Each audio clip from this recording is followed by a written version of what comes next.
Hola, buenas noches para todos. La red de patrimonio ambiental, de turismo patrimonial y de oficios patrimoniales les dan la bienvenida a la charla de hoy, la charla número 101.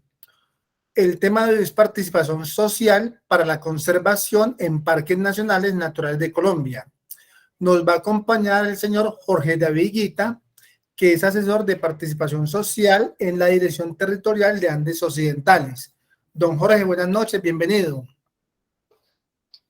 Muy buenas noches, Gustavo. Muy buenas noches a todas las personas que nos acompañan, a Héctor, a Marina, a Luis Carlos, Héctor Iván, Luisa Fernanda y John Jairo. Es un gusto pues poder aquí compartir con ustedes este rato y esperamos sea pues de mucho agrado para ustedes en su propósito pues de conocer un poco más todos estos temas de patrimonio, en este caso relacionados sobre todo con el patrimonio natural y cultural, que es el que nos corresponde a nosotros como misión conservar desde Parques Nacionales Naturales de Colombia. Entonces, tú me dirás si arrancamos ya, Gustavo. Claro que sí, podemos iniciar y podemos ir presentando las diapositivas.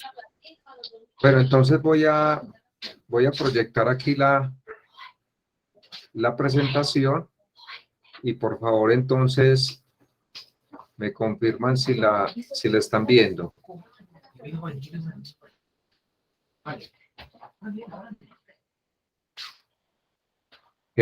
¿Sí la escuchan? ¿Sí están viendo la presentación? Sí, pero todavía no la estamos viendo. Todavía no.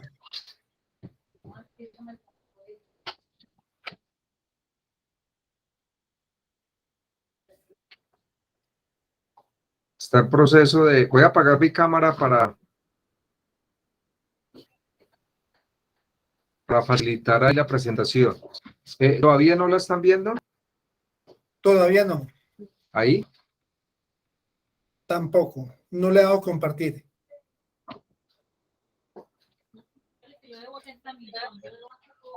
No, claro que sí. Voy Ya, sí. Voy a mirar aquí. Ya salió. Sí. Bueno. Sí, ya. Ok, bueno, entonces...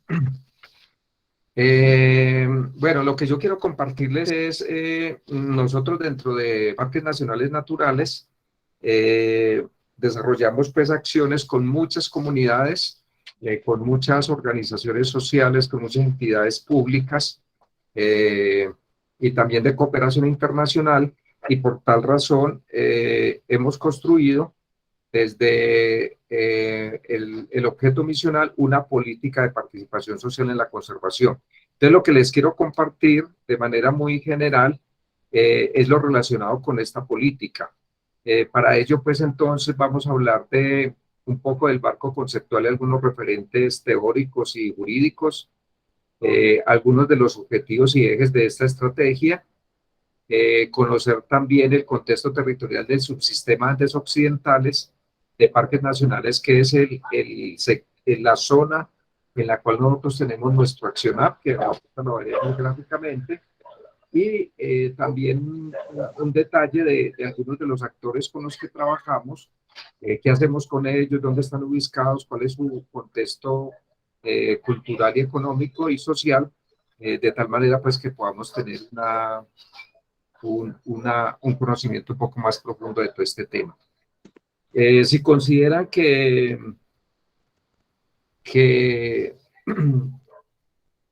les puedo dar alguna claridad o alguna pregunta, aunque Gustavo pues ha planteado que se haga al final, pero igual también me gustaría mucho que también se convierta en una conversación, pues me pueden interrumpir. Desde luego yo aquí no puedo mirar el chat, pero me pueden interrumpir alguna pregunta pues adicional.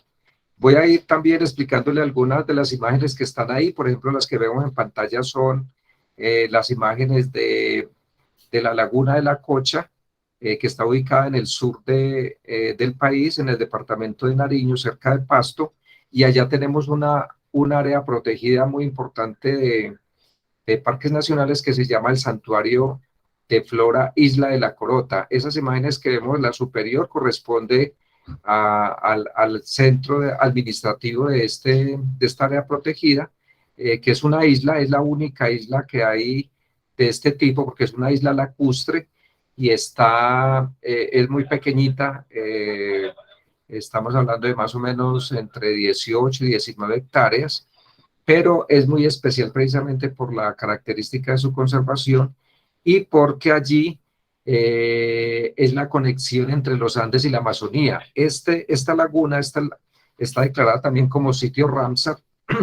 Ramsar es una categoría internacional de protección para los humedales y está declarada allí precisamente porque esta laguna se convierte luego en el río Guamués, también se llama Laguna de la Cocha o Laguna de Guamués, se convierte en el río Guamués, que es tributario del Putumayo, y este a su vez es tributario del Amazonas. Entonces, tiene una connotación simbólica muy importante porque para todas estas comunidades que viven allí es precisamente como esa gran conexión que hay entre los Andes y el Amazonas. ¿Sí me están escuchando, por favor? Perfectamente. Bueno, listo. ¿Qué es una estrategia? En este caso, está definida como el conjunto de acciones para la implementación de un plan o una política pública. En este caso, la política de participación social en la conservación, que la vamos a seguir llamando aquí PPSC, si la ven pues en la presentación, política de participación social en la conservación, que fue actualizada por Parques Nacionales Naturales en el contexto pues, de la Dirección Territorial de Occidentales el año pasado. Esta imagen corresponde al trabajo que hemos hecho en la zona de allá de Nariño, donde tenemos un sistema departamental de áreas protegidas, donde hay muchas organizaciones y comunidades. Más tardecito hablaremos de ese sistema. Bueno, en cuanto al marco conceptual y algunos referentes teóricos y jurídicos, vamos a hablar un poquito de dónde nace y cuál ha sido la evolución que ha tenido esta política de participación social en la conservación. Resulta que todo esto se deriva, esta política de participación social en la conservación tiene más o menos 21 años de construida, fue publicada en el 2001, pero realmente su construcción inició a partir de la última década del siglo XX, después de 1993, a partir de dos hechos muy importantes. Primero, en 1991, con la Constitución Política Nueva del 91, se le da precisamente un énfasis muy importante a todo el tema de la participación, dada la condición pues, de considerar a nuestro país como un país biodiverso, multicultural, multiétnico, lo que genera precisamente las bases específicas de la participación. Luego, a partir del 91, en el 93 se crea el Ministerio del Medio Ambiente y la Ley 99 de 1993, que le da como sustento jurídico y sustento normativo a toda esta política de participación. Entonces, a partir de esa ley y de acuerdo a cómo estaba estructurada en ese entonces Parques Nacionales, que ha tenido pues distintos cambios, se construye esta política de participación social en la conservación. Hubo mucho apoyo de cooperación internacional en ese entonces por un proyecto que se llamó por los holandeses, y se construyó precisamente logrando que se vincularan las comunidades indígenas, las comunidades afro, comunidades campesinas, muchas reservas naturales de la sociedad civil y en general el movimiento ambientalista que en ese entonces tuvo mucha fuerza. Por eso en el 2001 se presenta finalmente pues a aprobación del SINA, del Sistema Nacional Ambiental, y se convierte pues en una política oficial de parques nacionales naturales. ¿Qué ocurre después? Después hay un lunar en el tema ambiental en Colombia, hay un retroceso que ocurre después del 2004, más o menos hasta el 2012, con los cambios de gobierno, y toda esta fuerza que tenía el movimiento ambientalista pues fue muy reducida. Esto lo traigo a colación porque creo que en este momento, con el cambio de gobierno, muy seguramente esta política de participación social en la conservación va a ser de nuevo relanzada o actualizada, precisamente porque su sustento y su contenido es muy importante para lograr precisamente la participación, y porque ese es como el carácter y el estilo pues de este nuevo gobierno. Entonces, creo que hay un momento ahí también de quiebre muy interesante en términos de lo que está pasando en el movimiento ambientalista a nivel nacional, y que seguramente esta política pues va a ser muy importante para ello. Ustedes pueden consultarla en internet, pueden buscar así como está en el título aquí, y seguramente van a encontrar el documento, Política de Participación Social en la Conservación, o en la página web de Parques Nacionales Naturales, que es www.parquesnacionales.gov.co. Aquí también hay muchos documentos relacionados con el tema de esta política, y otros lineamientos también de participación que tenemos. Por ejemplo, a nivel de lineamientos y de relacionamiento con territorios colectivos de grupos étnicos, existe también unos lineamientos para todo lo que tiene que ver con el desarrollo de las consultas previas.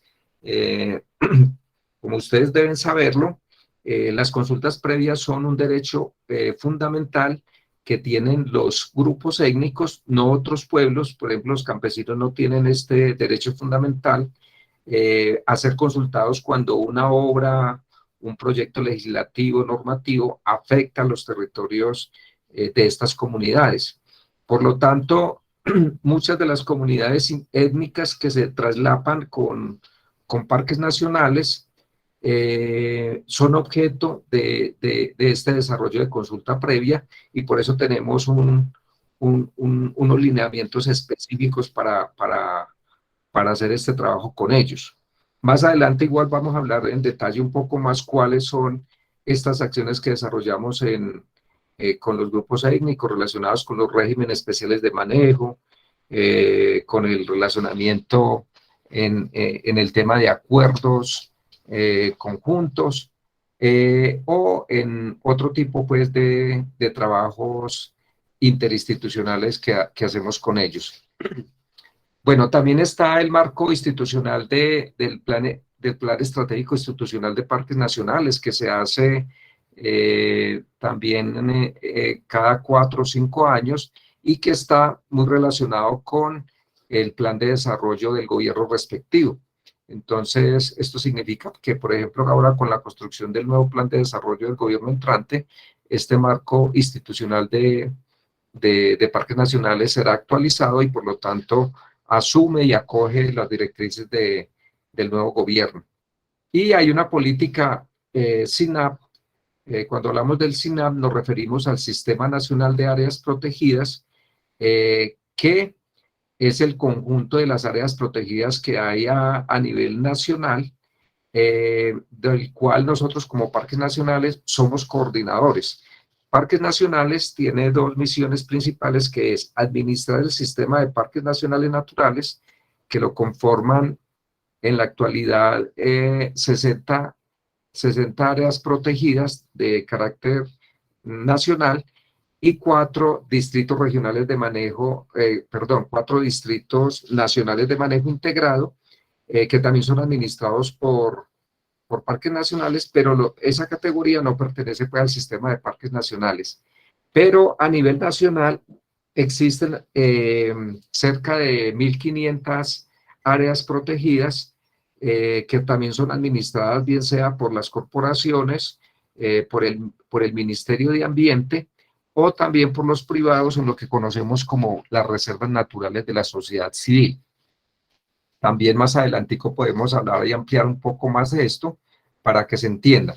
Entonces, esta política SINAP fue construida el año pasado y tiene una vigencia, apenas la estamos empezando a implementar, tiene una vigencia hasta el 2030, y define también todo el quehacer de las áreas protegidas a nivel nacional, está todo el planteamiento de cómo debe ser la articulación entre las entidades públicas, entre las organizaciones sociales, entre los grupos étnicos, y define acciones muy concretas precisamente para alcanzar las metas de conservación que se ha planteado el gobierno nacional. Recordemos que toda la política nacional que implementa el Ministerio de Ambiente y Parques Nacionales obedece también a unos convenios internacionales como el Convenio de Diversidad Biológica, como todos los convenios de la COP de cambio climático, que en la actualidad pues son muy importantes en términos de alcanzar esas metas, y por eso la meta 2030 tiene que ver con el aumento de áreas protegidas, el mejoramiento de la conectividad funcional y ecosistémica de estas áreas protegidas a nivel nacional, y desde luego conectividad socioecosistémica, que es donde están las comunidades, porque si no hay participación de las comunidades ni de las entidades, es muy difícil lograr la conservación. Por eso, esta política de participación social en la conservación se llamó en sus inicios Parques con la Gente, porque partía de ese principio filosófico de que las áreas se conservan precisamente por la apropiación social y comunitaria que se hace de este patrimonio ambiental. Si los campesinos no cuidan las áreas protegidas, no están conscientes del deber de cuidarlos, o los pueblos indígenas, por ejemplo, que son los que tienen unas áreas mucho más conservadas, o los pueblos afros, por ejemplo, sobre todo en el Pacífico, que conservan unas áreas grandísimas de bosques, no sería posible la conservación. Ese también es la obligatoriedad un poco pues de las empresas, ¿sí? Dado que las áreas protegidas, su principal función es proveer de servicios ecosistémicos a la población. Es decir, en los parques es donde nace el agua que suministra, por ejemplo, sistemas de riego, que alimenta, por ejemplo, todo el tema de sistemas productivos como el café, como la caña de azúcar, o alimenta las hidroeléctricas. Entonces facilita y provee el desarrollo de la ganadería. Entonces, si no conservamos precisamente estas áreas, no las valoramos como debe ser, pues difícilmente podremos lograr su conservación. Escúchame, es que tú estás dando por Sí. hecho que es la intervención de los campesinos o de los indígenas, pero en no pocas ocasiones hemos tenido el problema de que áreas que están bajo protección de parques, eh, parques dicen no tener la posibilidad de evitar la venta de lotes o las cercas que instalan, compran lotes que no se deberían poder vender. Entonces, ahí lo único que le dicen a la Sí, gente mira, lo que es, mencionas. llame a la policía. Sí. No, mira, esa es una problemática muy grande que tenemos dentro de parques nacionales, que no hemos pedido resolver, precisamente porque, por varios factores, entre ellos por situaciones presupuestales. Parques Nacionales es una entidad, como todas las entidades ambientales en nuestro país, que tiene muy escaso presupuesto. Nosotros estamos administrando en este momento más del 15% del territorio nacional. Imagínense ustedes lo que significa eso en términos de área, y no cumplimos la normatividad o las políticas internacionales en términos de número apropiado de personas para cuidar o proteger esas áreas protegidas. Y asimismo, muy baja inversión para resolver problemas con campesinos, como tú lo mencionas, eh, que es un problema bastante grande, porque muchas de las áreas protegidas, cuando se declararon o cuando se declaran, no han solucionado el problema de la tierra adentro. Es decir, esos campesinos estaban ahí, bien sea porque eran poseedores o porque tenían una escritura. Eso no se ha resuelto totalmente, y tenemos problemas gravísimos, por ejemplo, en parques como Paramillo, donde mucha población campesina está dentro de este parque, y los acuerdos, que es una de las políticas que nosotros tenemos para tratar de solucionar esto, que se llama uso, ocupación y tenencia. Entonces tratamos de llegar a unos acuerdos con los campesinos para o darle un manejo sostenible dentro del territorio, si no se puede, por ejemplo, comprarle esa mejora, o comprar si tiene propiedad efectivamente, de tal manera que se pueda ubicar por fuera del Parque Nacional. En este momento Pero es que estarías hablando de expropiar, porque la vida de las personas gira en torno a la tierra. No entiendo por qué ellos estaban primero. No, por eso, pero no es una expropiación, sino que corresponde a un tema legal de apropiación de esa tierra.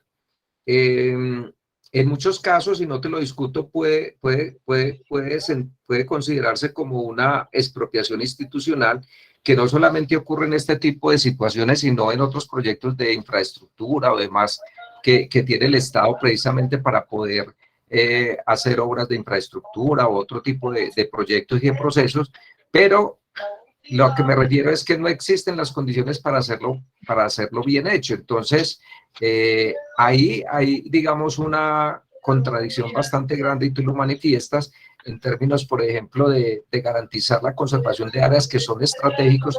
Ya todos los parques nacionales y las áreas protegidas conservan, y su propósito es conservar los ecosistemas estratégicos. Y cuando hablamos de esos ecosistemas estratégicos, estamos hablando de estos ecosistemas que son vitales para proveer de servicios a la población, y en este caso pues prevalece pues el interés general sobre interés particular para atender pues estas situaciones. Pero de acuerdo contigo también, el problema es bastante grave y complejo. No sé si quieres volver a intervenir. No, pues yo creo que es como dices, la complejidad. Habría que encontrar metodologías interculturales basadas en el diálogo para poder ponernos de acuerdo acerca de cuál es la mejor forma de protección, ¿no? El derecho a la vida prevalece sobre el servicio ecosistémico. Pero sí, es un tema de largo alcance, sin duda. Muchas gracias. Claro. Y bastante difícil, como te digo, con casos pues muy especiales de avances o de discusión y de retrocesos pues en distintos lugares, a partir pues de las dificultades de conflicto social que hemos padecido como país, que es muy particular. Bueno. Yo pido la palabra. Sí, claro, adelante. Perdón por irrumpir de esta manera, pero pues estoy hablando desde Islas de Rosario, Consejo Comunitario de las Islas de Rosario, y quiero dar cuenta de un proceso que debería, digamos, como aplicarse en todos los parques, y es reconocer que los parques fueron creados desde Bogotá, sin considerar la tradición y la ocupación por parte de comunidades ancestrales, campesinas, indígenas y afrodescendientes, como es el caso del Consejo Comunitario. Nosotros hemos logrado, gracias a la Ley 70 y a esta condición de incidir realmente en la formulación y la implementación del plan de manejo del parque. Y esto pensamos que debería reflejarse en todos los parques naturales, puesto que en Colombia los parques están en territorios ocupados tradicionalmente por comunidades que nunca fueron consultadas ni involucradas en estos planes de manejo.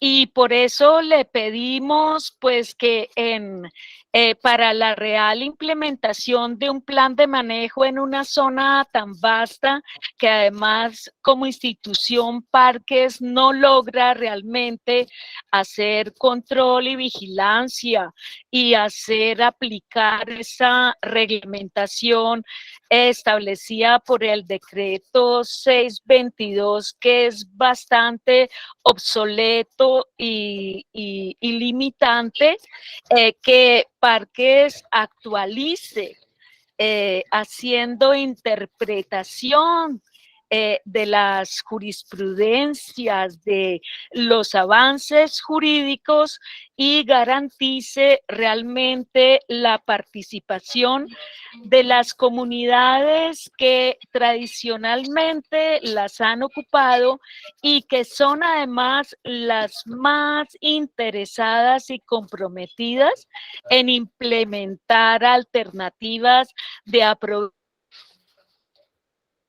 que garantice la conservación de los recursos naturales, pero también la pervivencia de estas comunidades. Dejo aquí la reflexión. Muchas gracias, muy interesante tu intervención. Creo que precisamente pues tienes razón en algunas cosas, no en todas, porque no todos los parques han sido creados desde Bogotá como tú lo planteas. Es decir, Parques Nacionales, el parque más antiguo cumplió 60 años precisamente el año pasado, que es el Parque Guácharos, que está en nuestra Dirección Territorial Andes Occidentales. Y en esos 60 años, pues los cambios que han habido han sido muchos en términos no solamente de las declaratorias, sino precisamente en la participación de los actores que están allí involucrados y de las comunidades que están dentro. Es decir, los procesos de declaratoria, por ejemplo, actuales que se hacen implican el desarrollo de la consulta previa, implican el desarrollo de la consulta a las comunidades campesinas, en este caso no de la consulta previa, y a las comunidades afro o raizales también el desarrollo de la consulta previa. Entonces creo que también es importante entender esos cambios y que lo que se pretende, como digo, es precisamente dar la garantía de la participación, una real participación a los actores, a las comunidades, y cumplir el propósito que es preservar precisamente el patrimonio natural y cultural. Las áreas protegidas, muchas de ellas precisamente se hacen para garantizar que aquellas comunidades indígenas que están dentro de las zonas puedan también preservar su territorio y preservar su cultura. Entonces creo que es bueno considerar como las dos situaciones, y desde luego, como tú lo mencionas, como el caso específico de allá, se debe lograr precisamente que el plan de manejo sea construido de manera conjunta por los actores involucrados, en este caso por el Consejo Comunitario de ustedes, y que se defina tanto presupuestalmente como su manejo de manera conjunta, lo que llamamos pues un comanejo o una coadministración.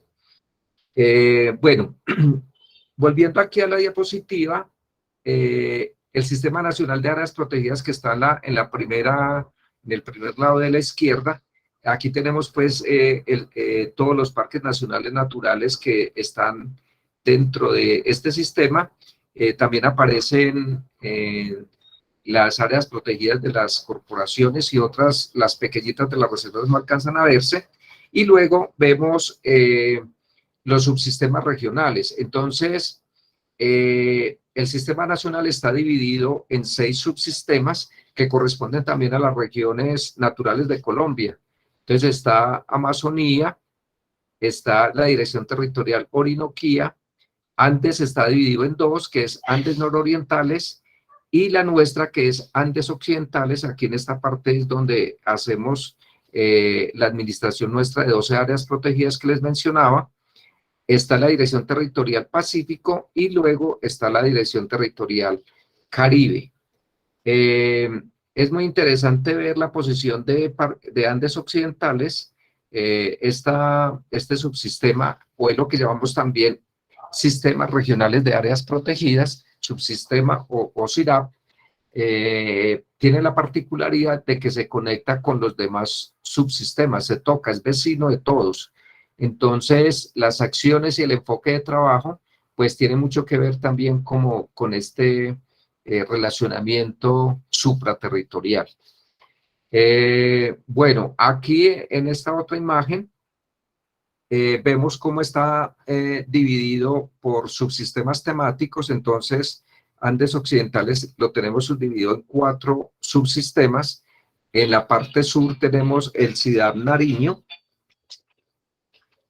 que corresponde a todo el departamento y estaba definido por una ordenanza departamental que define cómo funciona este CIDAP, Sistema Departamental de Áreas Protegidas. Luego está el CIDAP macizo, que es esta parte de acá. Luego está el CIDAP Eje Cafetero y finalmente está el CIDAP Antioquia, Sistema Departamental de Áreas Protegidas de Antioquia. Adicionalmente a esta subdivisión, tenemos 6 procesos estratégicos donde buscamos precisamente el trabajo ya desde lo que concebimos como corredores socioecosistémicos. Entonces, en la parte superior, aquí amarilla, tenemos el corredor Caribe Andino-Pacífico, que se conecta con áreas de Paramillo y con áreas del Caribe, sobre todo de la zona del Golfo de Urabá. Abarca también parte de la zona pues del Chocó, en esa zona del Caribe, y incluye a los parques Catíos, el parque Orquídeas, que es este que está por aquí chiquitico, que es el que está dentro del territorio de Antioquia. Y también intentamos aquí hacer un trabajo conjunto con Nutria, que está pues acá en todo el Pacífico. Luego tenemos aquí en este color rojito el corredor Nevados Florencia Sonsón CIDAP Oriente, que viene desde la zona allá del eje cafetero de Caldas y viene hasta la zona del oriente de Antioquia, donde recientemente se ha conformado un sistema regional de áreas protegidas que abarca toda la jurisdicción de Cornare. En este color naranjadito tenemos un corredor que llamamos Andino-Pacífico. Por aquí está el Parque Tatamá que hace, perdón, aquí está el Parque Tatamá en la mitad, y aquí es el Parque Orquídeas, que conecta con toda la zona del Pacífico, y que por aquí estaría un parquecito ya de la territorial Pacífico que se llama Bahía Málaga. Luego está en la parte aquí central el corredor Cordillera Central, donde están todos los parques que tienen que ver principalmente con la zona de los nevados. Entonces está aquí Nevado del Huila, está Puracé, está Las Hermosas, y en este colorcito casi café claro, tenemos el corredor que llamamos Alto Magdalena, o el proceso Alto Magdalena, que es como una bisagra que conecta la parte de macizo, la zona del macizo, con la zona de Andes nororientales y con Amazonía y Orinoquía. Aquí hay como una conectividad muy interesante pues con estas zonas. Y finalmente, en el sur hay un proceso que llamamos Nariño Binacional, que pretende pues involucrar áreas protegidas de toda esta región, incluyendo también áreas protegidas de Ecuador y del Perú. Es un proceso pues todavía muy incipiente, pero en el que estamos trabajando precisamente para garantizar la participación de los actores que hay en estas zonas.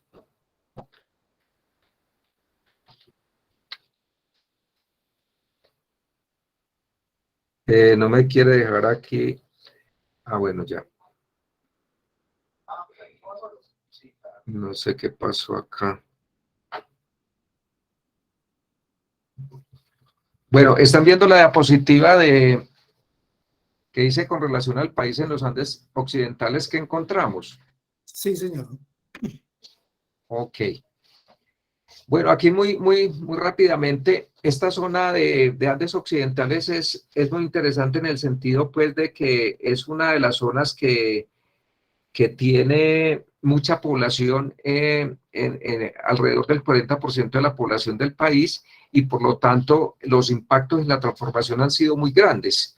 Esto significa que entonces la tarea, pues, de conservación se hace mucho más difícil, pero también permite, pues, la participación de muchos actores. Por ejemplo, esta es la zona que tiene más reservas naturales de la sociedad civil de todo el país, y ha sido pionera en la constitución y creación de los sistemas regionales de áreas protegidas. Inició con el CIRAP Eje Cafetero, que sirvió como modelo, pues, para otros sistemas regionales del nivel nacional en la política del SINAP, y que ahora, pues, los tenemos ya en muchas regiones del país.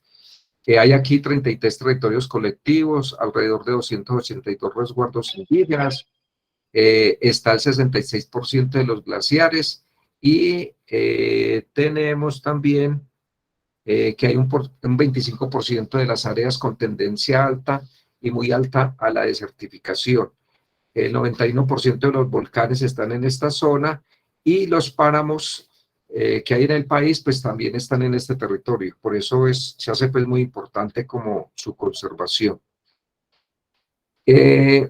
La gestión que nosotros desarrollamos allí, pues, tiene una visión regional de todo este espacio tan grande, y básicamente es como un enfoque de gobernanza y paisaje, donde tratamos, pues, de partimos del reconocimiento de los procesos, tratamos de generar la articulación socioinstitucional en todos los ámbitos, una proyección de sostenibilidad y una incidencia territorial, sobre todo en el tema del ordenamiento. Aquí, pues, el tema de algunos de los criterios de gestión. Está, pues, aquí la participación de los actores, el tema de comunicación y educación, el tema de acuerdos y alianzas. No voy a detenerme aquí. Y un trabajo de cooperación tanto nacional como internacional, que permite, pues, la gestión de recursos para la implementación de actividades. Una gráfica aquí también sobre la planificación a escala de paisaje, un poco de lo que mencionaba ahorita de estos 6 procesos estratégicos que ya mencioné. Tenemos un trabajo, pues, cartográfico muy detallado en términos del conocimiento de las coberturas, de los actores que están allí, precisamente para hacer, pues, todo el trabajo de la gestión.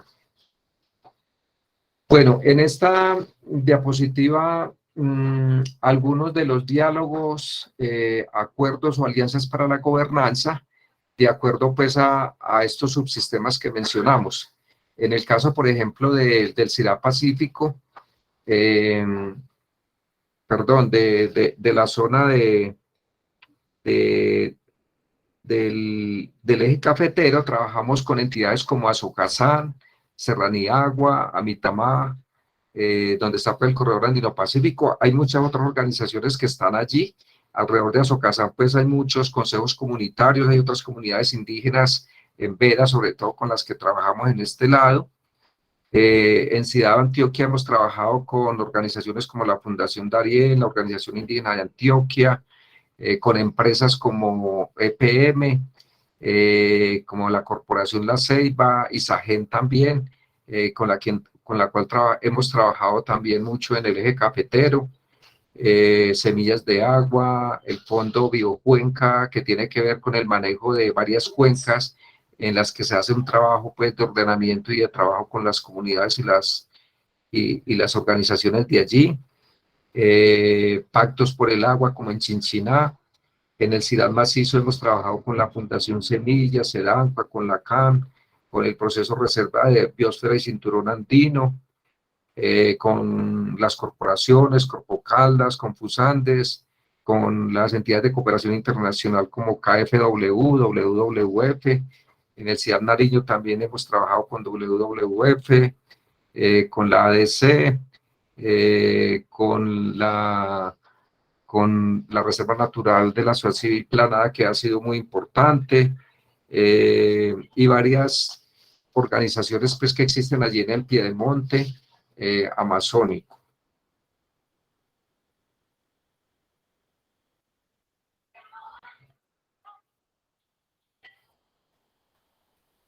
Aquí pues algunos datos de las áreas protegidas que hay por subsistema temático.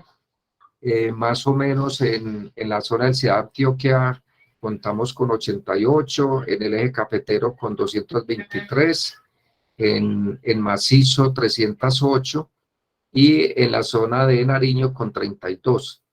Esa es la información así más general, pues no voy a detenerme aquí porque quiero que aquí más adelante hablemos de las organizaciones y las culturas que hacen parte pues, de varios de los procesos. Aquí algunos de los escenarios de gestión. Por ejemplo, trabajamos con el Consejo de Cuencas de Otún y Chinchiná, los consejos de cuencas de La Miel, Samaná Sur, Guarinó, Consejo de Cuencas de La Vieja, Salud Cuenca Binacional allá en la zona de Mira y Mataje, en la parte de Nariño, la Comisión Conjunta de los Páramos, Las Hermosas y Chilí Barragán, que queda pues cerca de Las Hermosas, los consejos de Cuenca de Amoyá, Conveiva, Coello, y la Comisión de Conjunta de Páramos Los Nevados. Actualmente, pues, a raíz de la declaratoria del Parque Los Nevados como sujeto de derechos, pues se viene desarrollando un trabajo muy articulado y muy intenso en términos, pues, de la conservación de todo este territorio, que va a redundar, pues, en mejor manejo de todo este parque, acuerdos con campesinos, se están haciendo bastante acuerdos con los campesinos, y también el control al turismo no regulado, que en este parque pues tiene mucho impacto.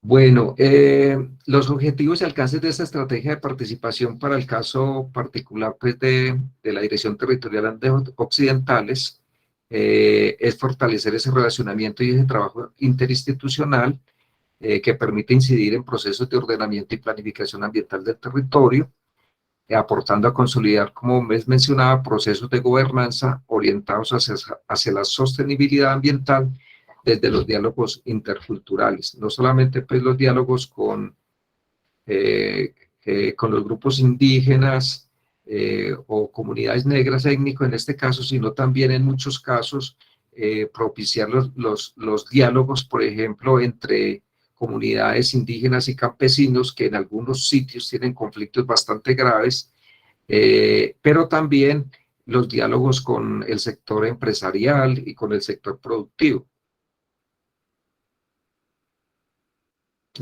Aquí una diapositiva sobre los ejes estratégicos. Tiene 3 ejes estratégicos esta estrategia, una de la construcción de territorio, otra de conservación y bienestar, y otra de modelos de gobernanza. En esta de conservación y bienestar, y teniendo precisamente en cuenta los aspectos que mencionaba la compañera ahora, algunos de los parques precisamente no tenemos la posibilidad de sanear el territorio en el sentido de compra del territorio o de ubicación de las personas por fuera de allí. Lo que se está propiciando precisamente, y es uno de los elementos de esta política de participación, generar condiciones de bienestar en las comunidades, sobre todo en las comunidades campesinas e indígenas. ¿Por qué? Porque precisamente por esa situación de problemas con la legalidad de la tierra, muchos de los proyectos a implementar tienen esa inconveniencia. Entonces estamos tratando de superar esta situación y poder, por ejemplo, allá hacer inversiones en el mejoramiento de sistemas productivos sostenibles, tecnologías apropiadas como paneles solares, como acceso pues al internet, porque en muchas de estas áreas, por ejemplo, no podría llegar la interconexión eléctrica de nivel nacional. Entonces, otro tipo de sistemas, sobre todo pues de energéticos, como para garantizar mejor estar de algunas de estas comunidades. Bueno, aquí algunas imágenes de de los actores claves presentes en el subsistema Andes Occidentales. Esta es una imagen de lo que llamamos los consejos directivos de los sistemas regionales de áreas protegidas. Cada uno de los 4 subsistemas que les mencioné funcionan de manera operativa a partir de unos comités técnicos y directivos que se reúnen varias veces al año, y a su vez el comité directivo y técnico del subsistema Andes Occidentales, que los abarca todos ellos 4, que tiene representantes allí, pues se reúne también varias veces al año para definir precisamente como el quehacer desde un plan estratégico territorial que se tiene para todo el subsistema en todo el territorio. Y desde luego, pues aquí tiene participación como delegados las corporaciones, las reservas de la sociedad civil, grupos indígenas, etcétera. Esta es una imagen del trabajo que hemos realizado con los quillacingas en la zona de la Corota. Hay allí pues varios resguardos indígenas de la etnia quillacinga, y con uno que se llama Refugio del Sol venimos desarrollando un proceso de consulta previa en relación al plan de manejo del santuario de fauna La Corota. Este es parte pues del trabajo que hemos hecho de reunión con campesinos en algunas de los parques, y esta otra imagen corresponde a un encuentro interétnico que se desarrolló precisamente en la zona de Atrato Medio, donde hemos trabajado allí en una mesa interétnica que existe de comunidades indígenas y comunidades negras, sobre todo asociadas a Cocomacia, y las indígenas asociadas a la Organización Indígena de Antioquia, precisamente en un trabajo de articulación para la conservación de áreas, sobre todo en este caso de carácter étnico, que hay allí muy, muy importantes.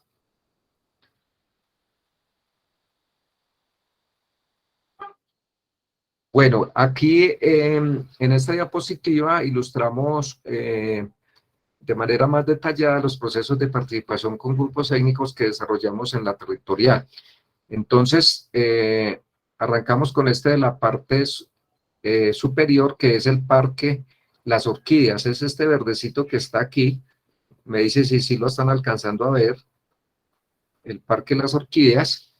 Allí tenemos un traslape con 2 resguardos indígenas de la etnia Embera, que son los resguardos Chaquenodá y Valle de Pérdidas. Chaquenodá está ubicado en el municipio de Frontino y Valle de Pérdidas en el municipio de Urrao. En total ambos resguardos tienen más o menos 12 comunidades, y allí hemos venido pues desarrollando un proceso de consulta previa que se protocolizó en el 2019, y desde entonces estamos implementando año a año los acuerdos a los que se llegó precisamente en esta consulta previa. Acuerdos que tienen que ver se firmaron 13 acuerdos dentro de ese gran acuerdo que tienen que ver con saneamiento del territorio, con la construcción de un acuerdo REM, que es el régimen especial de manejo, la definición de una instancia de coordinación para el manejo de la zona traslapada de manera conjunta, sistemas productivos sostenibles, proyectos relacionados con el tema de educación ambiental y recuperación de la cultura propia. Entonces hemos hecho un trabajo muy interesante allí, por ejemplo, con la recuperación de la pintura facial, una cartilla que se ha publicado, y la articulación con todos los docentes de las comunidades que están allí traslapadas, pero también con otras comunidades de estos 2 municipios, comunidades indígenas. Y de manera más tangencial también trabajamos con comunidades negras, sobre todo en Atrato, la imagen que les mencionaba antes, dado pues que este parque estaba en una zona muy estratégica que comunica también a la zona andina de Antioquia con toda la zona de selva húmeda tropical del Atrato Medio.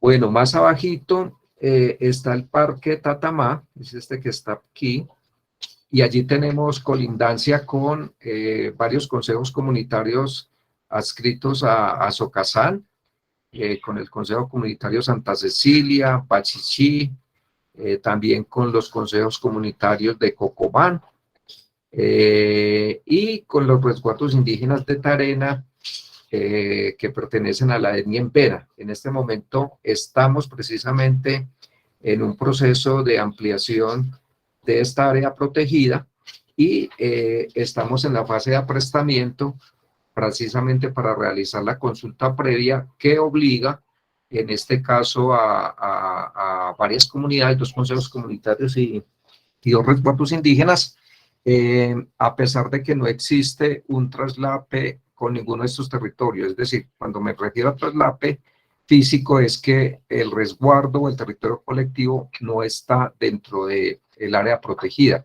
sino que hay una colindancia y por lo tanto un uso, en este caso ancestral, de ese territorio. Entonces, cuando esto ocurre, llegamos a unos acuerdos con las comunidades y también se hace la consulta previa, pues cuando así lo amerita.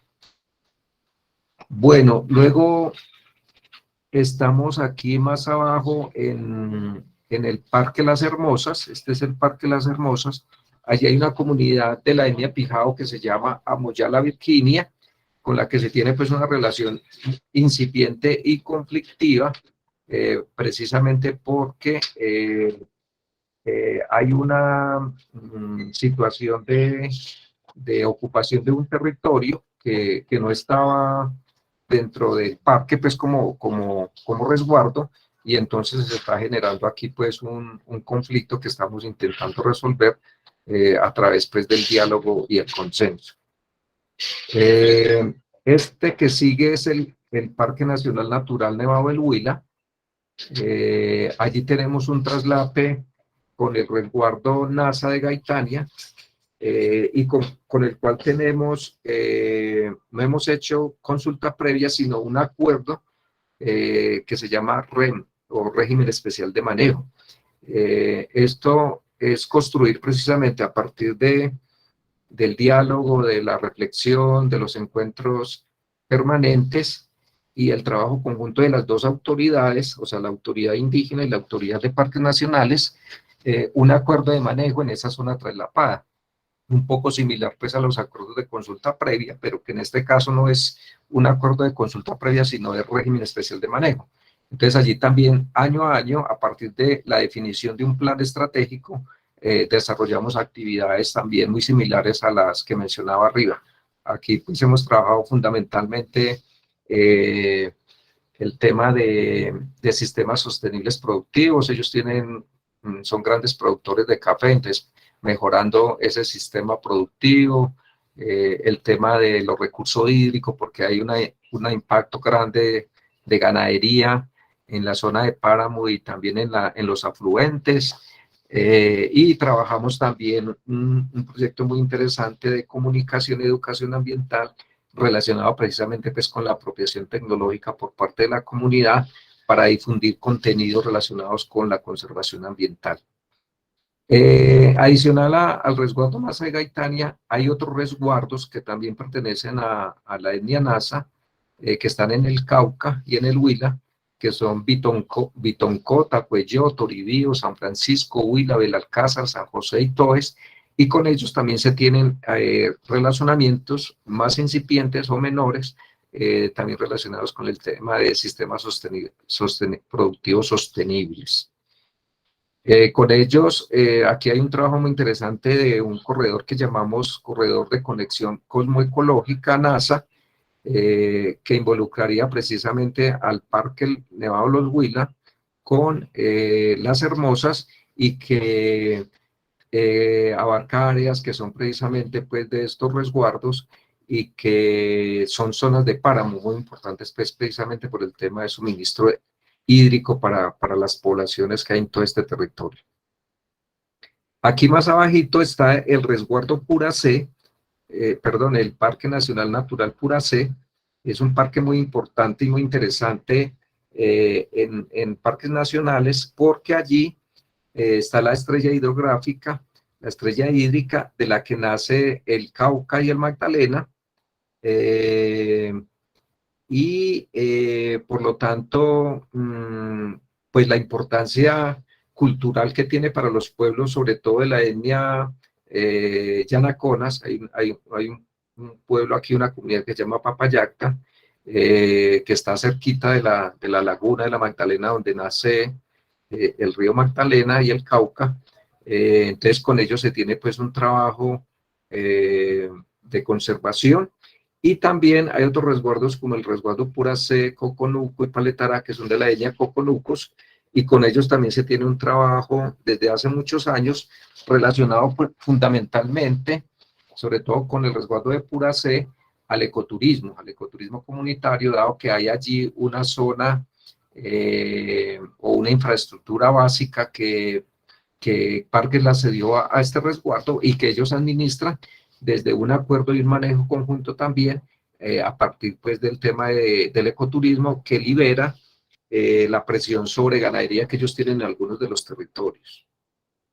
Bueno, aquí ya más abajito tenemos al Parque Nacional Natural Doña Juana Cascabel, que es un parque que está en muy buen estado de conservación y que tiene relacionamiento con un resguardo que se llama Aponte, perteneciente a la etnia Inca. También hay otros vecinos de la etnia Yanaconas y algunos vecinos de comunidades negras, sobre todo en el sector del Cauca. Este parque tiene territorio en la parte norte en el Cauca y en la parte sur en Nariño. Y allí pues tenemos un trabajo con Aponte, sobre todo relacionado con el tema de educación ambiental, con el tema de recuperación de la identidad cultural, fundamentalmente, y con las comunidades negras e indígenas de la parte del Cauca se está impulsando o se tiene conformada una mesa interétnica, porque allí también se está conformando una zona de reserva campesina que ya está muy avanzada, que va a ser muy significativa, y muy seguramente pues también con las políticas del nuevo gobierno, pues esta zona de reserva campesina seguramente va a ser declarada, y por lo tanto tendremos allí una zona de participación y de conectividad, no solamente con el parque, sino con todos estos parques que están aquí vecinos, generando precisamente unos grandes corredores de conservación que garantizan precisamente el caminar de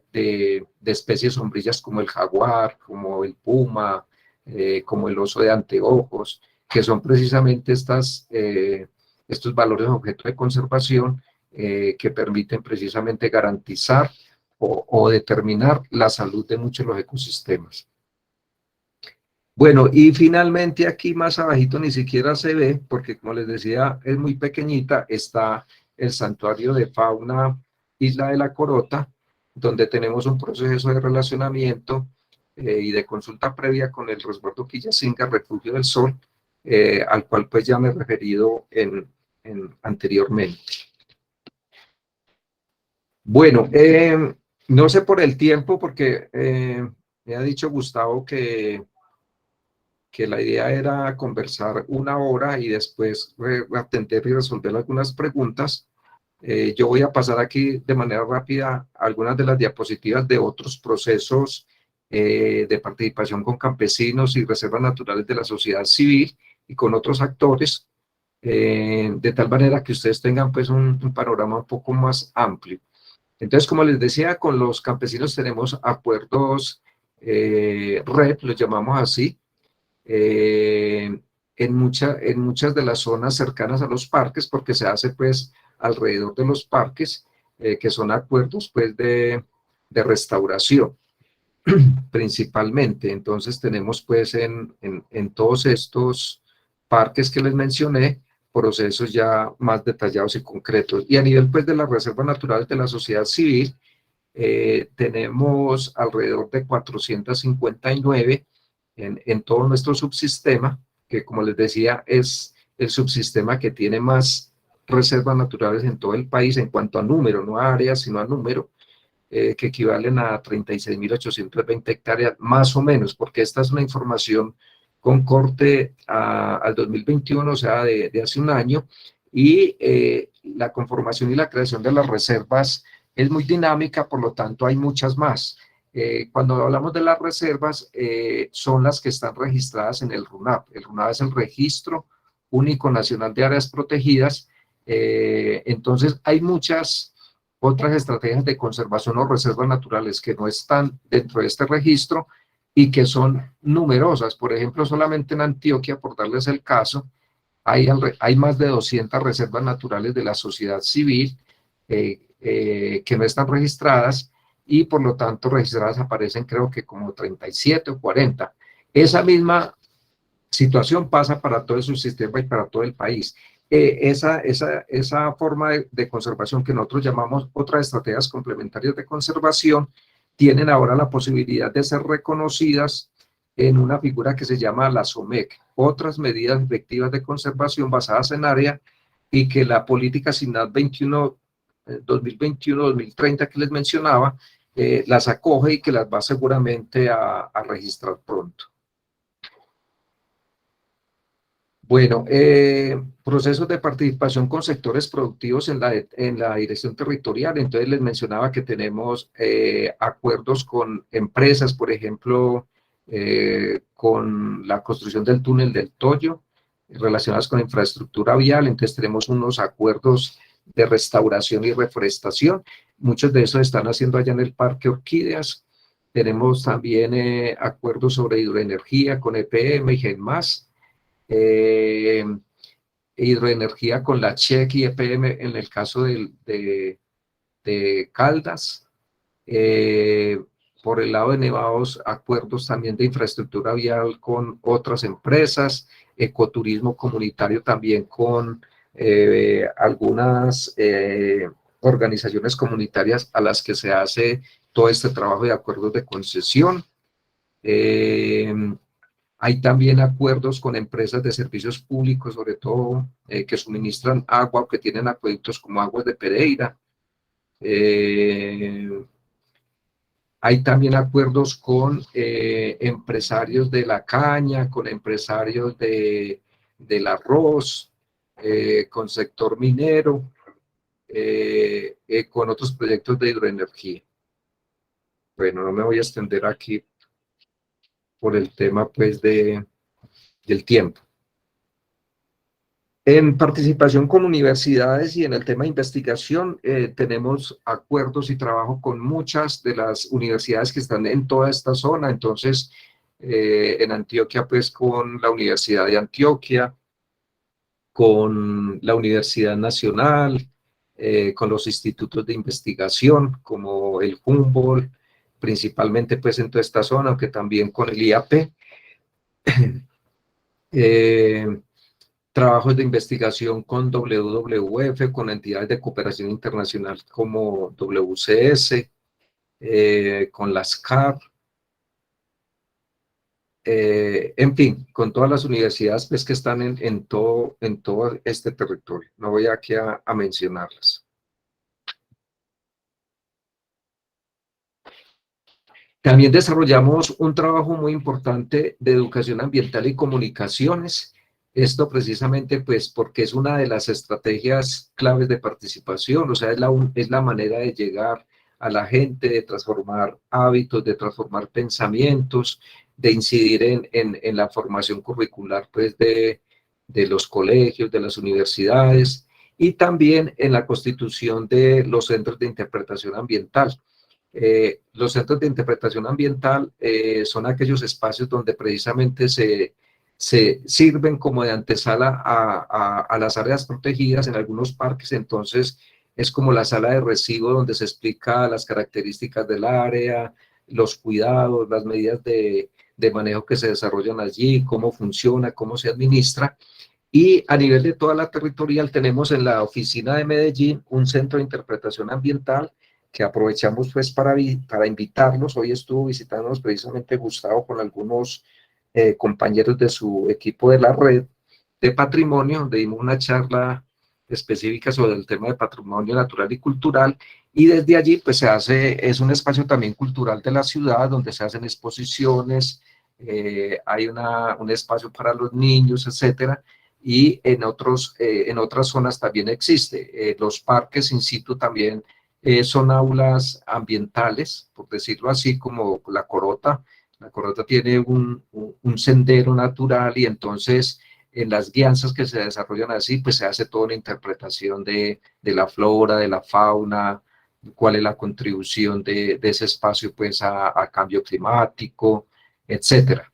Entonces, este tema es muy importante. También desarrollamos los ecoparches, que es como una estrategia de comunicación con las comunidades, que como les decía y les ponía el ejemplo del Nevado del Huila, entonces ahí hay una especie de ecoparche donde se dan herramientas y equipos a las comunidades para que ellos construyan contenidos para las emisoras, para las redes sociales, pequeños videos, etcétera. Entonces se difunde y se promueve pues todo este tema de la conservación y de la educación ambiental.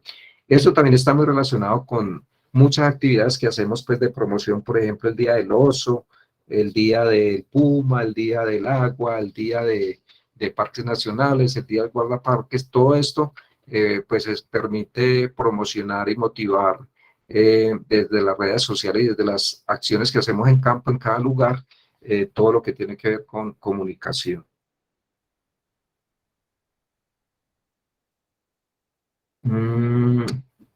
Bueno, los escenarios que ya les mencioné de los procesos estratégicos, vamos a detallar acá. Y finalmente, pues una diapositiva sobre la cooperación internacional y nacional, que también es muy amplia, en el sentido pues de que en parte por la escasez de recursos presupuestales que yo les mencionaba de parques nacionales, que son pocos, entonces muchas de la gestión que tenemos que hacer para garantizar precisamente el cumplimiento de nuestras misiones, entonces tenemos trabajo pues con muchas entidades de cooperación internacional, pues como Alemania, la GTZ, con WWF, USAID, y desde luego pues participar en muchos proyectos de los proyectos JEF, que son pues de carácter internacional del Banco Mundial, muchos de estos, y con los cuales pues desarrollamos el trabajo de conservación en páramo, conservación de las cuencas, adquisición de equipos pues para las áreas, en fin.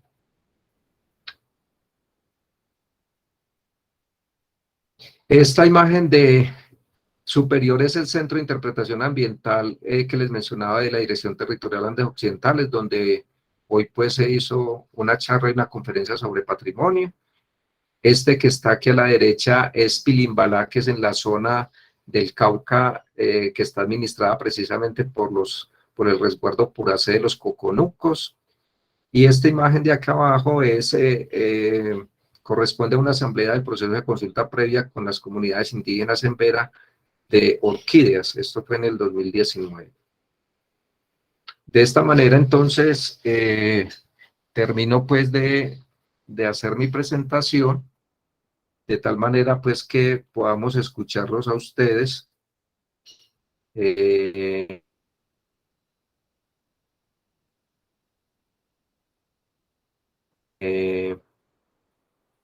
En sus preguntas y en sus inquietudes. Adelante. Jorge, muchas gracias por la exposición, muy buena. Y ya damos inicio a la sesión de preguntas. Hay una compañera que hace rato tiene la mano levantada, que es Lavinia Florí. Bien pueda, doña Lavinia. Bueno, muchas gracias. Lo primero, pues, es felicitar como todos estos avances de una institución pues tan importantes como Parques Naturales en la implementación de una política de participación orientada desde el reconocimiento de unos derechos adquiridos por las comunidades que han habitado las zonas protegidas y que han además ejercido sus prácticas tradicionales, garantizando, o sea, siempre como comprometidos con la conservación.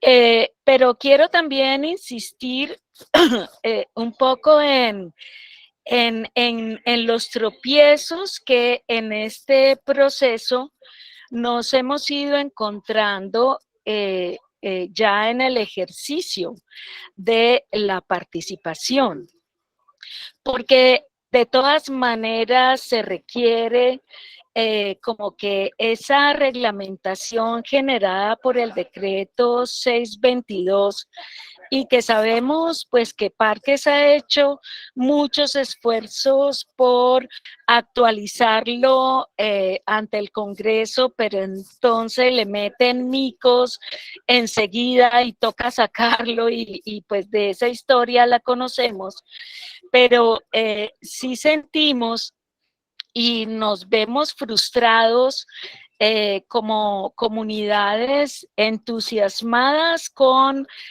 contribuir realmente a la conservación de estas áreas protegidas que hacen parte o que se traslapan con nuestros territorios tradicionales, en innovar en alternativas pues de manejo sostenible y conservación de los recursos protegidos. Y ahí nos hemos encontrado con muchas frustraciones porque jurídicamente hay como un enquilosamiento de la aplicación de esa reglamentación que surge a partir del 622 y que nos ha truncado iniciativas que desde las comunidades hemos planteado para solucionar esa gran debilidad que tiene la institución en hacer cumplir los reglamentos. Y nosotros estamos hablando de ordenamiento, por ejemplo, pues nosotros estamos en el Parque Corales, que es el que más recursos le aporta a toda la entidad en términos de la actividad turística que allí se desarrolla, pero que es una actividad generada desde Cartagena con operadores que afectan en sus prácticas muy profundos ecosistemas. Y cuando nosotros desde las comunidades presentamos iniciativas desde la educación, la sensibilización, pero dentro del ejercicio del turismo comunitario nos encontramos que la entidad se queda como restringida y tiene limitaciones generadas pues por esta red tan dura. Muchas gracias, Lavinia.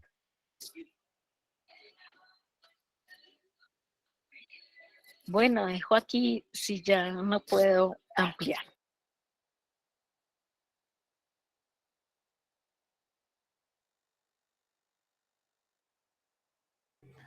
Yo quiero participar con lo siguiente. En la charla fue muy institucional, digamos que el perfil al que nos ha acostumbrado el canal es a recibir una información más pedagógica, un poco más herramienta para que nosotros trabajemos y la difundamos. Esta fue pues muy técnica, pero dentro de ello no encontré dentro de las estrategias de participación que se trabajen las veedurías o mecanismos de control ciudadano a los procesos. ¿Cómo lo hacen ustedes?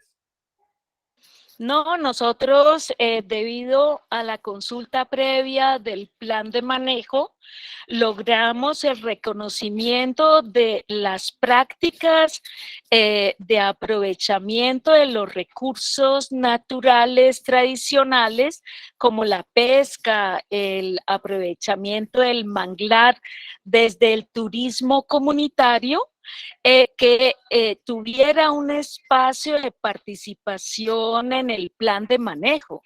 Entonces, estamos en la mesa, ¿cierto?, de comanejo, y cuando presentamos propuestas para solucionar las debilidades de la entidad en términos de control del turismo que llega de Cartagena, desde nuestra propia vinculación a ese ejercicio, por supuesto, no ejerciendo los protocolos de control y vigilancia, sino desde la educación y desde la sensibilización. Nos encontramos que Parques nos dice: no puedo hacerlo, porque jurídicamente esa Disculpa, reglamentación. ¿y Parques Nacionales cómo hace veeduría ciudadana o controla sus procesos? Yo le pregunto al amigo de Parques.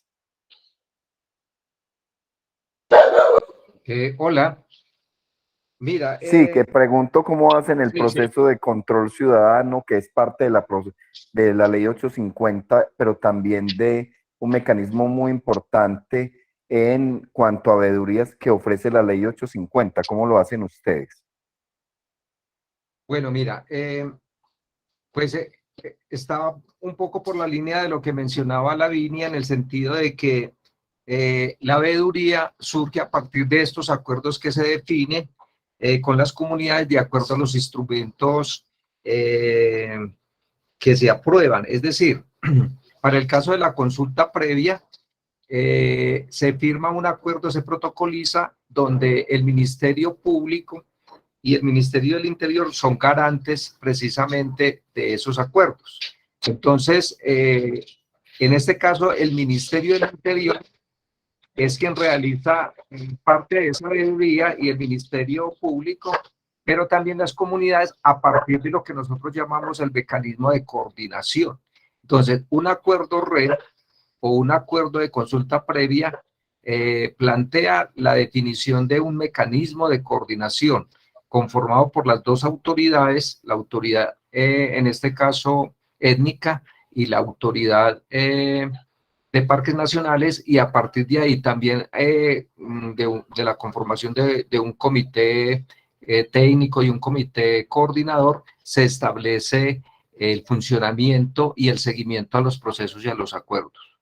Esta es la instancia de comanejo en donde nosotros ejercemos el derecho a la participación, y nuestra frustración es que si desde el ámbito jurídico no se actualizan las reglamentaciones, no se puede realmente innovar jurídicamente en torno a ese decreto 622 que, por ejemplo, prohíbe la pesca artesanal.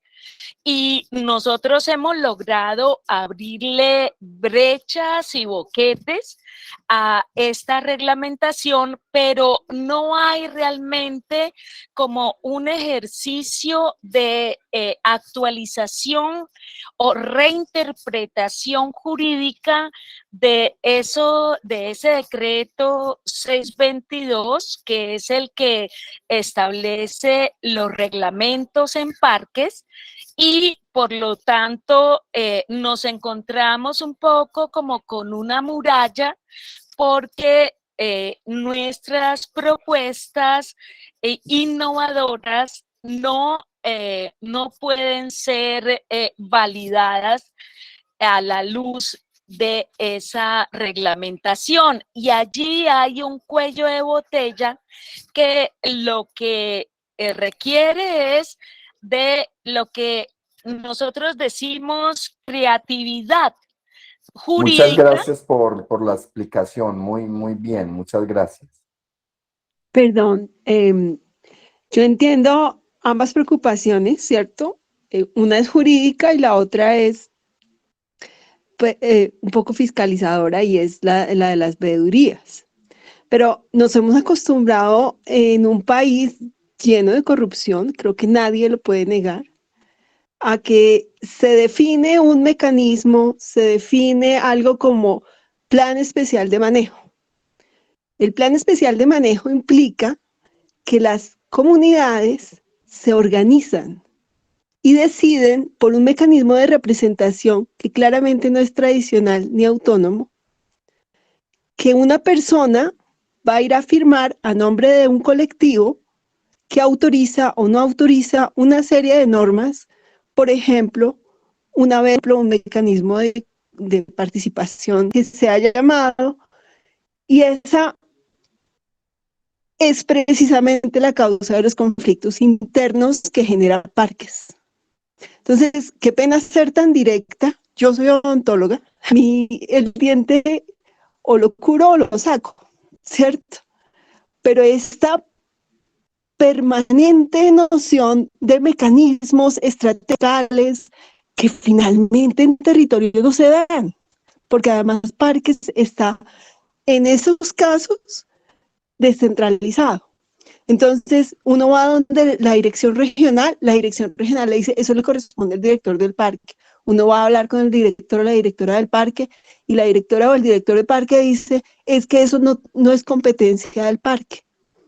Y las comunidades logran organizarse, dado que no existe otra forma de interactuar, lo cual no es participar. Y cuando logran organizarse, entonces les exigen cosas como un certificado indígena que no puede dar la autoridad. No tiene un acta de posesión. ¿Por qué no tiene un acta de posesión? Porque no tiene un acuerdo con el alcalde de turno. Acta de posesión a alguien claramente ilegítima, pero además ilegal, y Parques la acepta. Y todo esto, pues no responde, si la pregunta por el mecanismo de veeduría hace alusión a eso, pero esto ha sido agotador. Yo llevo 4 años. Ministerio del Interior, todos los ministerios, Defensoría, no pasa absolutamente nada. Entonces, ¿cómo de verdad definir la participación efectiva y real de las comunidades?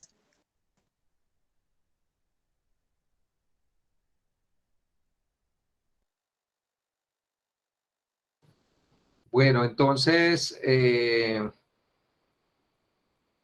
¿hablamos al respecto o esperamos otras preguntas? Hay otras personas que tienen levantada la mano, no sé quién más. Bien, pues a lo mejor va respondiendo esta y enseguida si sale otra pregunta la resolvemos. Bueno, María, pues yo creo que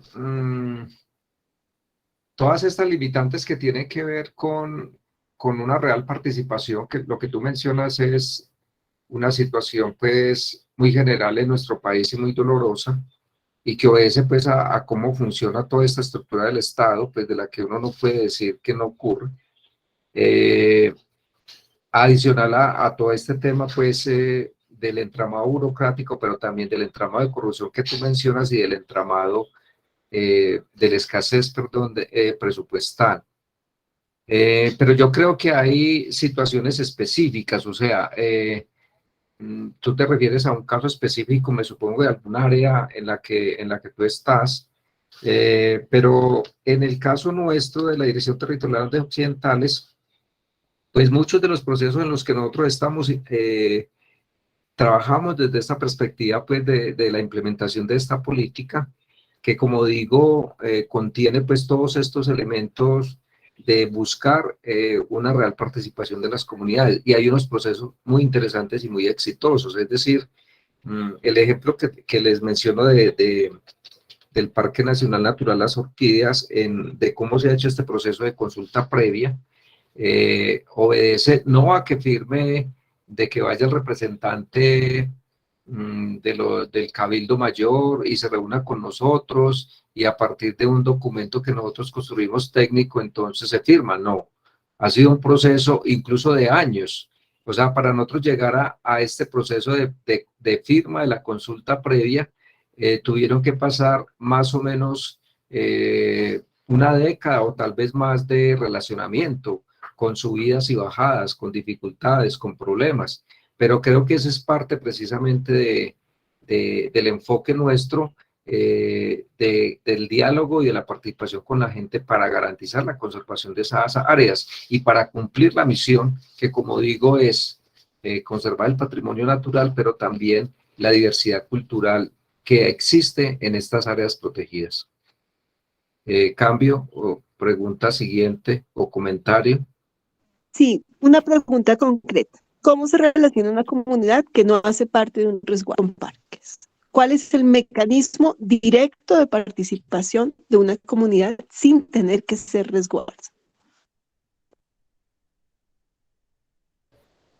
¿De una comunidad indígena te refieres o comunidad negra?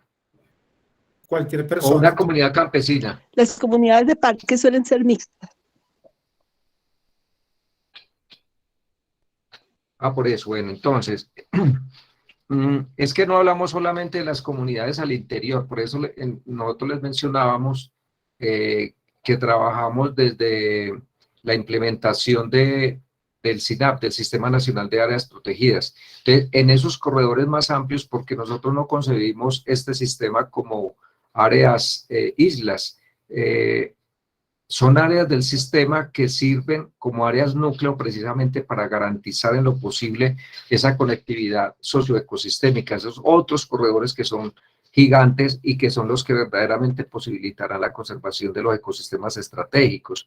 Y allí es donde están todos esos actores, es decir, otras comunidades indígenas, comunidades afro, comunidades campesinas, pero también están los empresarios, también están las universidades que hacen investigación, en fin. Entonces, el mecanismo de participación es precisamente a través de los sistemas locales de áreas protegidas, en algunos casos que están conformados en los municipios, los sistemas regionales de áreas protegidas, o la participación en lo que nosotros llamamos las zonas de influencia, las zonas de influencia del área protegida como tal, donde trabajamos precisamente con las comunidades que tienen cercanía y con las que desarrollamos, como digo, múltiples acciones. Tema de cómo disminuir la presión para desarrollar sistemas sostenibles productivos, de educación ambiental, de investigación, etcétera. O sea, en manos del director del parque o del santuario o de lo que sea que haya que la participación de la... Sí, en este caso el director del parque y de su equipo, pero también de las dinámicas de los sistemas regionales o locales de áreas protegidas que están a su cargo, en este caso por el director territorial, que tiene pues un equipo de trabajo y que apoya pues estas labores. Yo aportaría allí precisamente en que el esfuerzo que debe hacer la entidad es conectar realmente y con eficacia el nivel nacional, desde donde se deben como permitir y actualizar esas reglamentaciones y esos protocolos de participación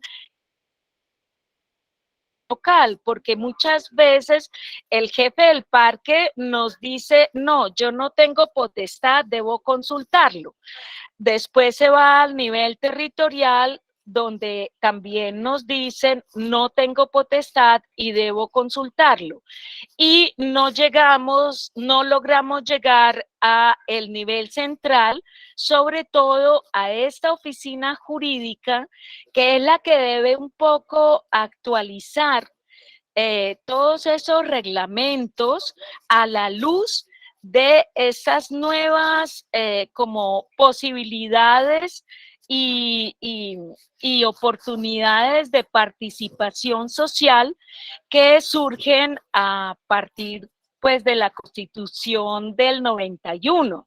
Ahí es donde vemos una gran debilidad institucional que realmente no hace posible hacer efectiva una real transformación de las prácticas desde la dimensión de la participación comunitaria en la conservación, porque nosotros como consejos comunitarios del Parque Corales hemos hecho propuestas para ordenar y controlar, ayudar a controlar malas prácticas, pues, de los operadores turísticos que salen de Cartagena, pero Parque no logra validar nuestra propuesta y hacerla, digamos, visible y legal para los otros actores que están comprometidos con el ordenamiento. Y ahí vemos esa gran debilidad que además pues se junta con la debilidad presupuestal pues que caracteriza Parques desde siempre.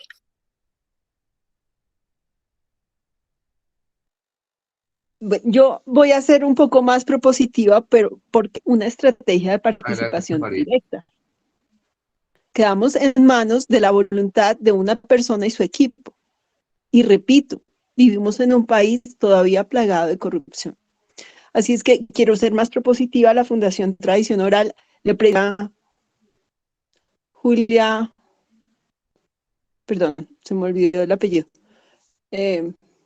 una propuesta metodológica para de manera sistemática hacer seguimiento a la participación efectiva de cada uno de los pueblos nativos que hay en el país, a la implementación de estos planes de manejo especial, en fin. La propuesta fue rechazada porque, como les digo, yo soy odontóloga. Entonces, logramos llegar hasta esa entidad central de la que hablas, Lavinia, y ante precisamente la asesora jurídica, pues la intimidación de edad del resguardo con quien nos presentamos hizo que en vez de delatar lo que estaba sucediendo con el director del parque, termine siendo textualmente elevado a la categoría de... ¿Por qué? Pues porque se vio intimidada a la persona. Entonces, eso no es un mecanismo de participación. Un mecanismo de participación, tú estableces una metodología. La metodología que hemos propuesto de diálogo intercultural ha sido, primero que todo, articular institucionalmente, interinstitucionalmente, las instancias que tienen competencia para proteger las áreas protegidas. Qué pena la redundancia, pero si el parque no tiene competencia, es que hacer acuerdos con personas, porque eso es lo que terminan siendo acuerdos con personas, que el mismo parque termina nombrando como representantes o de comunidades.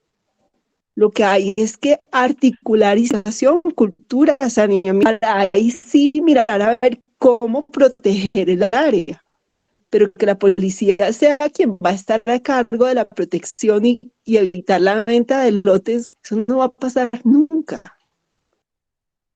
Dos, lo de la pesca implica investigación, tiene que ser interdisciplinaria y en esa investigación, a ver de las comunidades, tiene que verse en igualdad de condiciones al saber experto de las universidades. Bienvenidos todos, desde luego, pero hay que establecer investigaciones, es decir, recursos para investigar que las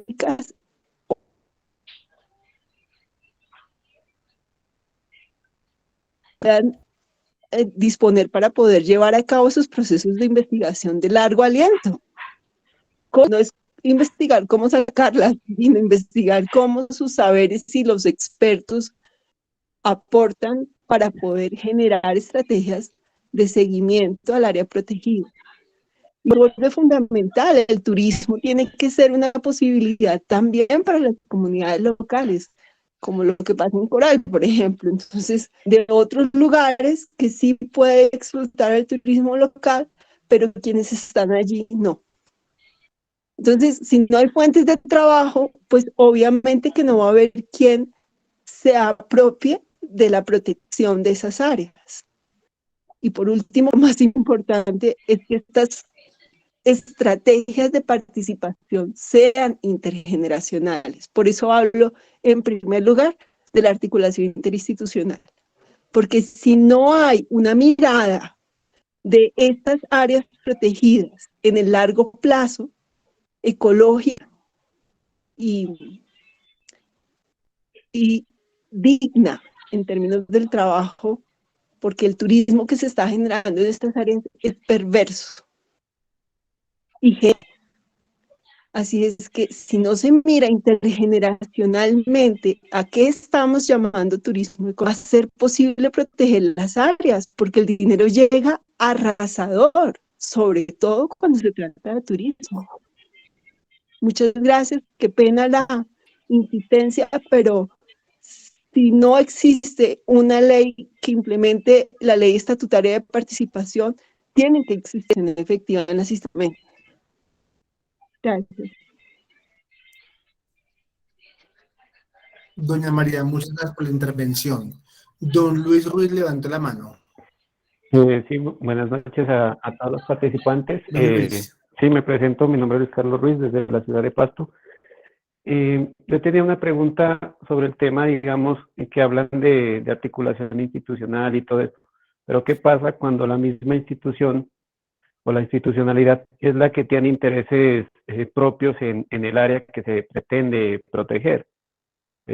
Hablo en un caso particular donde un área que está asignada a una entidad promotora de vivienda de interés social, pues quiere hacer uso de esa área para construir casas. Entonces, uno cómo actúa ahí o cuál es la ruta a seguir para que el área que es ambiental, cómo hacer para que se declare área protegida, y la otra, pues, cómo separar esa línea de entre lo institucional de lo que ustedes como parques nacionales deberían actuar. Gracias.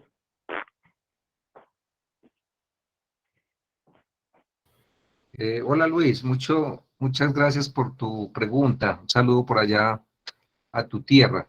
Pero no entendí bien ahí, porque tú te refieres, o sea, si es un área protegida que ya está declarada, hay que verificar qué tipo de área protegida, si es una de carácter nacional que corresponde para el sistema de parques nacionales, o si es de carácter regional en este caso.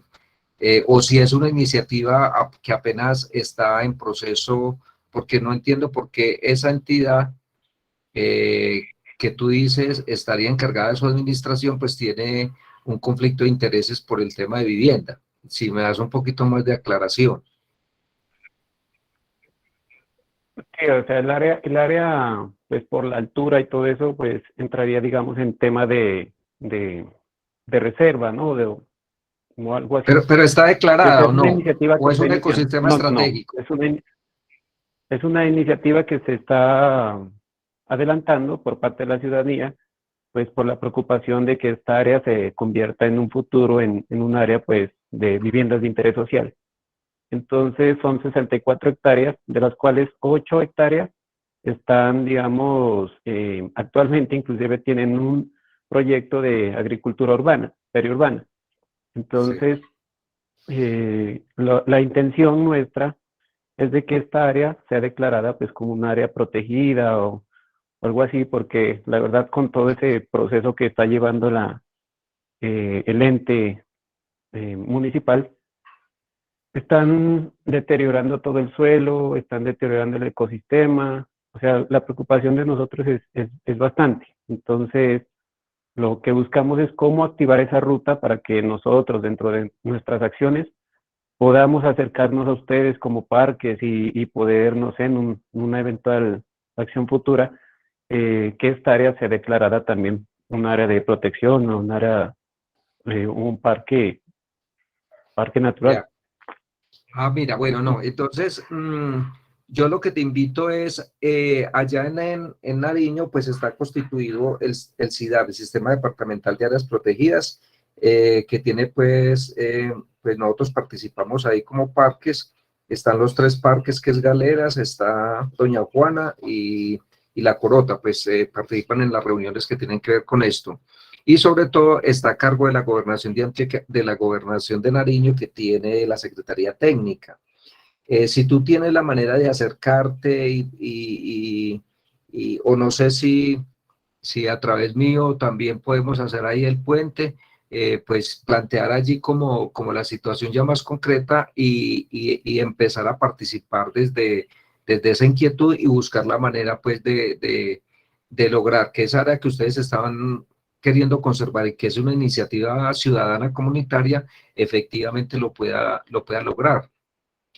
Hay varias figuras pues, de protección, como te decía, incluso están las OME, que es una manera ahora de reconocimiento que va directamente a una plataforma del Ministerio de Ambiente, de una plataforma internacional y que genera también obligaciones pues, de protección. Entonces podríamos buscar alguna manera para que esa iniciativa se pueda dar. Yo te voy a escribir aquí en el chat mi correo electrónico y si quieren nos contactamos posteriormente. Vale, muchas gracias. Listo, Luis. ¿Alguien más tiene alguna otra intervención, alguna pregunta, alguna inquietud o duda por despejar? Hola, Ana, bien pueda.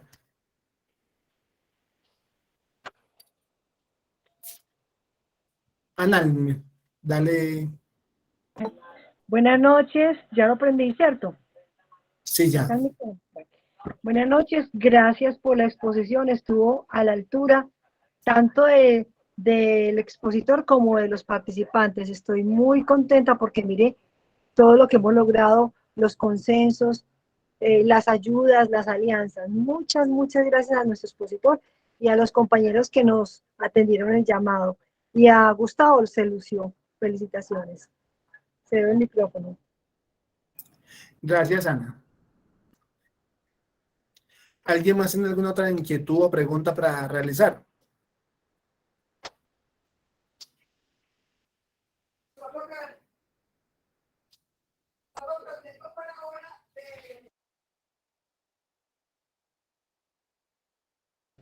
Quería darle gracias a todos los compañeros que están en turismo comunitario, que precisamente los que han participado, por ejemplo, los de Tayrona, toda esta gente, estamos haciendo turismo comunitario, pero lo estamos haciendo de la mejor manera. Y en las manos de Parques, yo sé que vamos a poder trabajar mucho mejor. Cedo el micrófono de nuevo. Gracias. Hablando de turismo comunitario, este es un espacio que está abierto para todas las entidades comunitarias a nivel nacional que quieran presentar sus proyectos o quieran compartirnos su actividad patrimonial a nivel ambiental, como el caso de hoy, a nivel cultural e histórico, o a nivel de un turismo patrimonial que cuide y exalte el patrimonio local. Es este espacio de ustedes y la charla la hacemos todos los miércoles con el mismo enlace. Doña Ángela Quintero levantó la mano. Bien, pues, doña Ángela. Qué pena. Yo entré un poco tardecito al encuentro, el cual pues de suma pertinencia para todas las personas que estamos tratando el tema de la conservación en diferentes territorios. Mi pregunta es, y espero que pues no la hayan hecho antes porque me daría pena, es, desde la fundación de la cual yo hago parte, tenemos la voluntad de diferentes propietarios para declarar sus ciertas áreas, ¿cierto? Como reservas de la sociedad civil, ¿no? Cuando es un área protegida, cuando es declarada como área protegida, pues tiene que pasar por las manos de las autoridades ambientales, con todos los riesgos que acabamos de escuchar y que conocemos. Yo personalmente considero que desde la figura de reserva sociedad civil, que va directamente a parques nacionales, pues yo creo más en esta institución nacional. Bueno, entonces, o de todas formas hay que pasar por la autoridad ambiental regional para el proceso, o se puede dirigir uno directamente a parques nacionales. Esa es como la pregunta.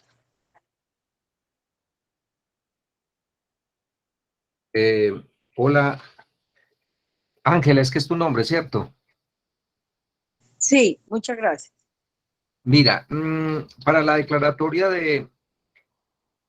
para el registro, más bien, el registro de una reserva natural de la sociedad civil, de acuerdo a la norma, el canal de inscripción es ante parques nacionales naturales. Lo que ocurre con las corporaciones o con las autoridades regionales, en algunos casos, tú estás a dónde, tu predio está a dónde, ¿en qué departamento o municipio? El Urabá antioqueño. Ok, entonces, allá está corporada, en algunos casos, las corporaciones en asocio con parques nacionales apoyan la inscripción de estas reservas naturales de la sociedad civil, o apoyan incluso la formulación de los planes de manejo y la integran al sistema regional de áreas protegidas. Eso es lo que hacemos, por ejemplo, en Oriente. Entonces, Cornare destina a través de un convenio con nosotros unos recursos para apoyar estas reservas o estas iniciativas de campesinos o de neorurales que quieren conservar, y ayuda en todo ese proceso de capacitación y de documentación que se requiere para lograr pues la inscripción y para que sea parte ya del RUNAP, que le otorga pues unos derechos muy especiales a la Reserva Natural de la Sociedad Civil.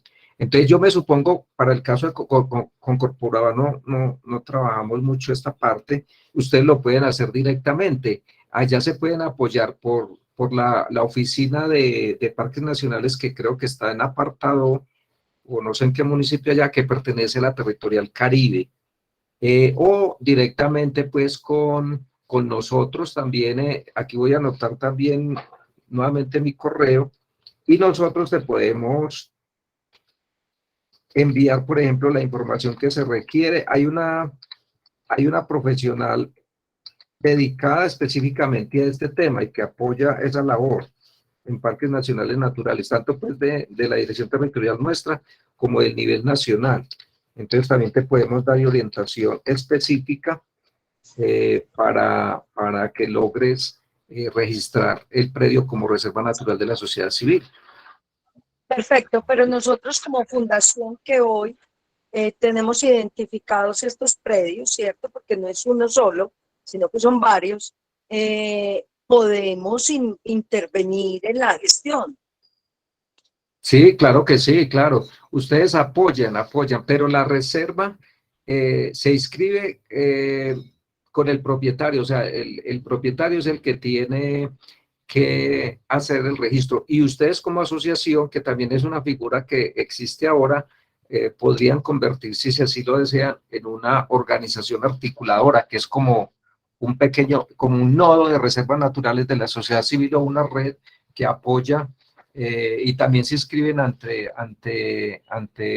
parques nacionales como organización articuladora. Esa también es otra opción. Perfecto, muchas gracias. ¿Sí pusiste el correo? Sí, ahí está en el chat. Mi nombre es Jorge Eliezer David Higuita y el correo es asesorparticipacionpnn.detao@gmail.com. Ay, muy rápido, ¿lo puedes repetir? Asesor participación pnn.dtao@gmail.com, pero está en el chat lo puedes copiar más fácil. Muchas gracias. Con mucho gusto. Perfecto. Ya para finalizar, ¿alguien más quiere participar?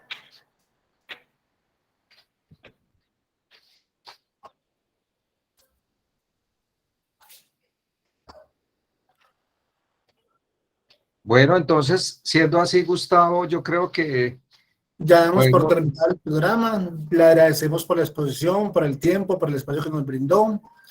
Le recordamos, para los que viven en el área metropolitana de Medellín, que con parques nacionales vamos a hacer una serie de encuentros. El próximo es el miércoles 31 de agosto en la sede de ellos. Y ahí vamos a conocer más del trabajo que realiza Parques Nacionales en todo el territorio colombiano. Estos programas los hacemos todos los miércoles, siempre con el mismo enlace.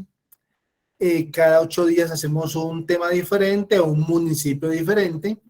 Dentro de 8 días vamos a hablar del municipio de Cañas Gordas en el occidente antioqueño.